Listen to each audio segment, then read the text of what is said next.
तो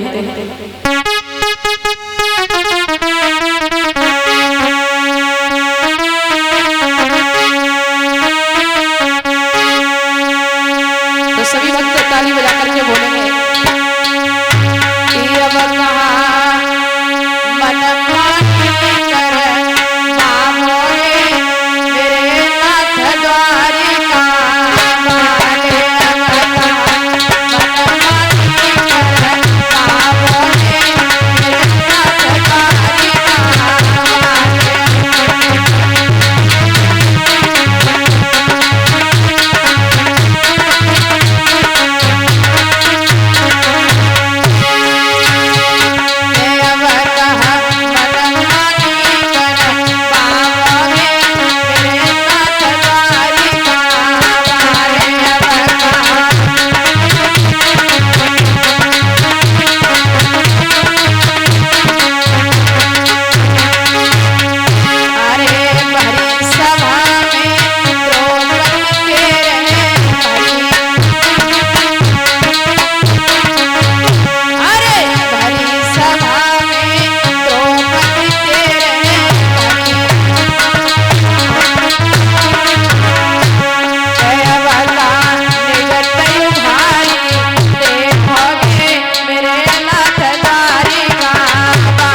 द्वारिका वाले।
बोली वृंदावन बिहारी लाल की, राधा कृष्ण की। तो श्री सुखदेव जी बोले, हे राजन परीक्षित, बावन भगवान कहने लगे राजा बलि, यदि आप हमें देना चाहते हैं। बावन भगवान बहुत चालाक थे, कहने लगे बलि मैं जो मांगने जा रहा हूं पहले आप उसका दरवाजा कर दो। राजा बलि मुस्कुराने लगे, प्रभु कैसी बातें कर रहे हो, अरे क्या आपको हमारे ऊपर विश्वास नहीं है। बावन भगवान कहने लगे, बलि विश्वास तो बहुत है, फिर भी मैंने मांगा, कहीं तुमने मना कर दिया तो, इसलिए ऐसा कीजिए पहले आप 3.5 कदम पृथ्वी का दरवाजा कर दो। बलि मुस्कुराने लगे, प्रभु अरे मांगा तो है, मैं तो समझ रहा था कि आप कोई बहुत बड़ा दान मांगेंगे। बलि ने मन में विचार किया कि ये छोटा सा बालक और इसके छोटे छोटे पैर भरा 3.5 कदम पृथ्वी में कितनी पृथ्वी नाप लेगा। बलि ने तुच्छ बुद्धि से काम लिया, अरे प्रभु ऐसा करो, मुझे इतना छोटा दान देने में शर्म आ रही है, प्रभु आप कोई दूसरा दान मांग लो। बावन भगवान समझ गए, बावन भगवान मुस्कुरा रहे, राजा बलि तुम्हें ये तुच्छ दान लग रहा है, कोई बात नहीं, ऐसा करो मैंने जो मांगा है आप बस वही मुझे दे दो। राजा बलि ने 3.5 कदम पृथ्वी का दरवाजा किया। इधर जो गुरु शुक्राचार्य जी के द्वारा महल में अश्वमेध यज्ञ चल रही है, शुक्राचार्य जी को पता चला कि राजा बलि के दरवाजे कोई संत भगवान आए हैं, तो शुक्राचार्य बहुत चालाक थे, समझ गए कि भगवान के अलावा कोई नहीं हो सकता।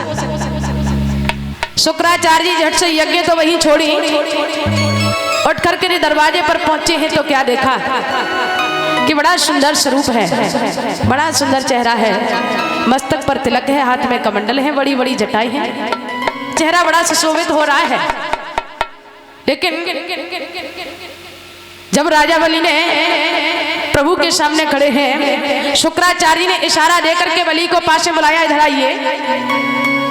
बलि पास में पहुंचे, शुक्राचार्य जी कहने लगे बलि अच्छा आप हमें ये बताइए कि ये संत भगवान तुम्हारे दरवाजे कब से खड़े? कहने लगे कुछ थोड़ा समय हुआ है, कुछ ज्यादा नहीं। शुक्राचार्य जी बहुत चालाक थे, कहने लगे बलि ये बताओ कहीं तुमने इनको कुछ दे तो नहीं दिया? बोले दिया तो है गुरुदेव। बोले क्या दिया? दिया तो है लेकिन इन्होंने कुछ मांग ही नहीं पाया। शुक्राचार्य जी कहने लगे बलि पहले ये बताओ कि तुमने दिया क्या है? कहने लगे गुरुदेव कुछ ज्यादा नहीं, केवल 3.5 कदम पृथ्वी का दरवाजा किया। शुक्राचार्य जी कहने लगे बलि फिर भी तू ये कह रहा है कि इन्होंने कुछ मांग ही नहीं पाया, अब तू हमें ये बता कि तेरे पास बचा क्या है जो तू इन्हें देगा? अरे बलि तेरी तो बुद्धि खराब हो गई है और ये कोई बालक नहीं है, सुनो ये बहुत बड़ा छलिया है। शुक्राचार्य जी की बात को सुना, बलि कहने लगे गुरुदेव कैसी बातें कर रहे हो? बलि की बात को सुना शुक्राचार्य जी कहने देखो आखिर में तुम हमारे चेला हो, अगर चेला बर्बाद होने जा रहा हो तो ये गुरु का फर्ज होता है, तो हमारा ये फर्ज है। देखो तुम लुट जाओगे, बर्बाद हो जाओगे, किसी काम के नहीं बचोगे, इसलिए जो तुमने दरवाजा किया है उस दरवाजे को वापस कर लो। राजा बलि कहने लगे गुरुदेव सुनो, अब चाहे ये संत हो, चाहे बहुत बड़े छलिया हो, चाहे भगवान हो, चाहे कोई भी हो, लेकिन मैंने जो दरवाजा किया है मैं उस दरवाजे को वापस नहीं ले सकते। शुक्राचार्य जी समझ गए आखिर में हमारा चेला है, लुट जाएगा, बर्बाद हो जाएगा, किसी काम का नहीं बचेगा। शुक्राचार्य जी कहने लगे बलि तुम्हारी तो बुद्धि खराब हो गई है? तुम्हें इस बात पर भरोसा नहीं है कि ये बहुत बड़ा छलिया है? और सुनो किसने किस को छल डाला? शुक्राचार्य जी बलि को समझा रहे हैं, बलि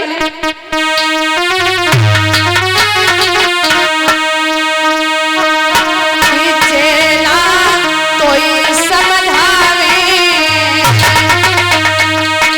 चेला कोई समझावे और काहे न माने मेरी बात के चेला।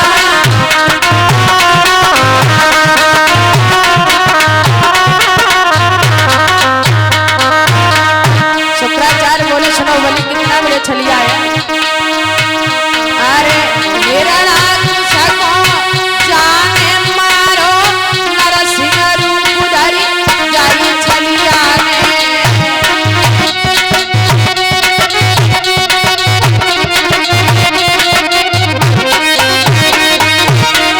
अच्छा बलि कहने लगे इन्होंने हिरलाकुश को मारा, लेकिन गुरुदेव मैंने तो और भी सुना। बोले तुमने क्या सुना? तो बलि बोले अरे द्रौपदी को जब चीर खींचो तो चीर बढ़ाओ तो जाई छलिया।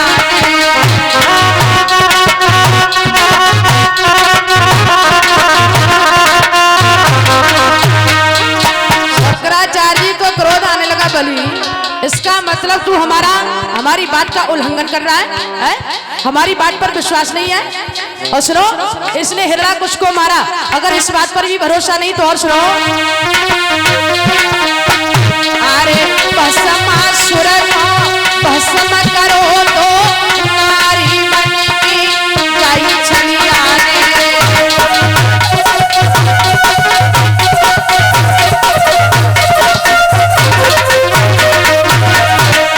उसी समय बलि कहने लगे गुरुदेव अगर ऐसी बात है तो मैंने भी सुना।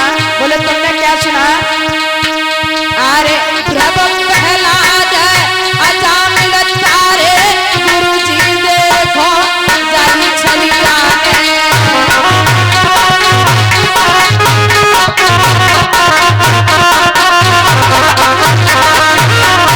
अरे प्रभु प्रहलाद अजामिल तारे गुरुजी देखो जाई छलिया।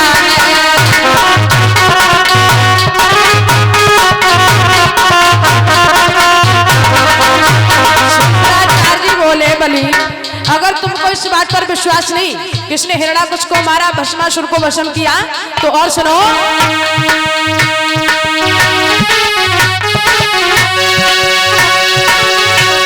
अरे लंकापति को नाश करो तो तपस्वी बन की जाई छलिया।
शुक्राचार्य समझ गए कि अब ये हमारी बात को नहीं मानेगा तो भला मैं भी भगवान का दुश्मन क्यों बनूं। इसी समय बोले कच्चेला करिए इनको भजन, कच्चेला करिए इनको भजन कर्म गति तू ही पावेगा। कच्चेला करिए इनको भजन कर्म गति तू ही पावेगा।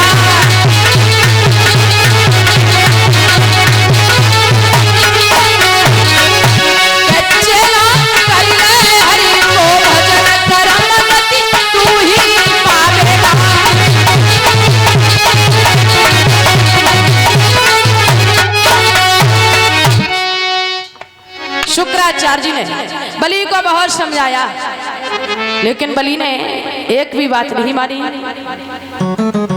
बावन भगवान ने इस दृश्य को देखा। बावन भगवान कहने लगे बलि अरे क्या बात है, क्या आपको हमारे ऊपर कोई शंका है? बलि कहने लगे नहीं प्रभु। बावन भगवान बहुत चालाक थे। बावन भगवान कहने लगे बलि यदि तुम्हें हमारे ऊपर शंका नहीं है तो एक काम करो, तुमने जो तिरवाचा किया है उसका संकल्प और छोड़ दो। राजा बलि ने सागर को हाथ लिया, संकल्प छोड़ने के लिए चले हैं लेकिन गुरु शुक्राचार्य जी को चैन नहीं पड़ रहा है। शुक्राचार्य जी सोच रही हैं आखिर में हमारा चेला है और ऐसे कैसे लुट जाने दे, लुट जाएगा, बर्बाद हो जाएगा, किसी काम का नहीं बचेगा। तो उसी समय जब वली संकल्प छोड़ने के लिए चले हैं तो शुक्राचार्य जी को चैन नहीं पड़ा, सूक्ष्म रूप धारण किया और सागर की नली में प्रवेश कर गए। तो भला जो सारे संसार को एक नजर से देखने वाला, उसकी नजर से कौन बच सकता है। जैसे ही उस आसन से, जिस आसन पर प्रभु बैठे थे, उस आसन से कुछ निकाला और जैसे ही सागर की नली में प्रवेश किया तो गुरुजी का एक बाजार बंद हो गया है? तभी तो कहा गया है कि कभी भी किसी के बीच में बाधा नहीं बननी चाहिए। तभी तो कह दिया क्या शुक्राचार्य जी बन रहे हैं? तो बताया है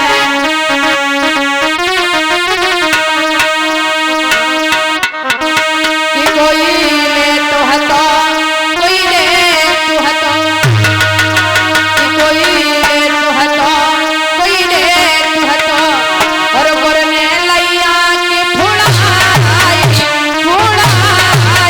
कोई ले तो हतो, कोई ले तो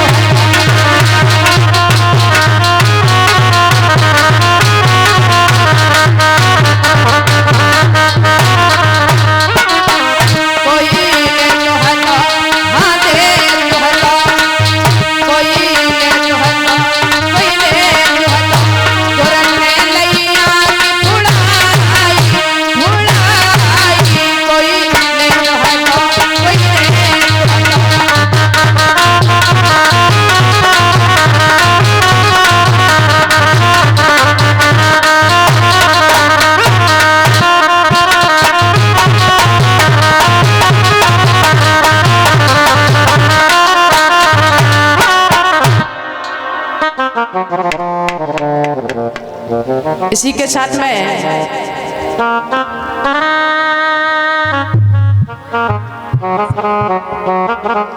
ये माला का सम्मान मोहित भैया और भाभी की तरफ से ये सम्मान है।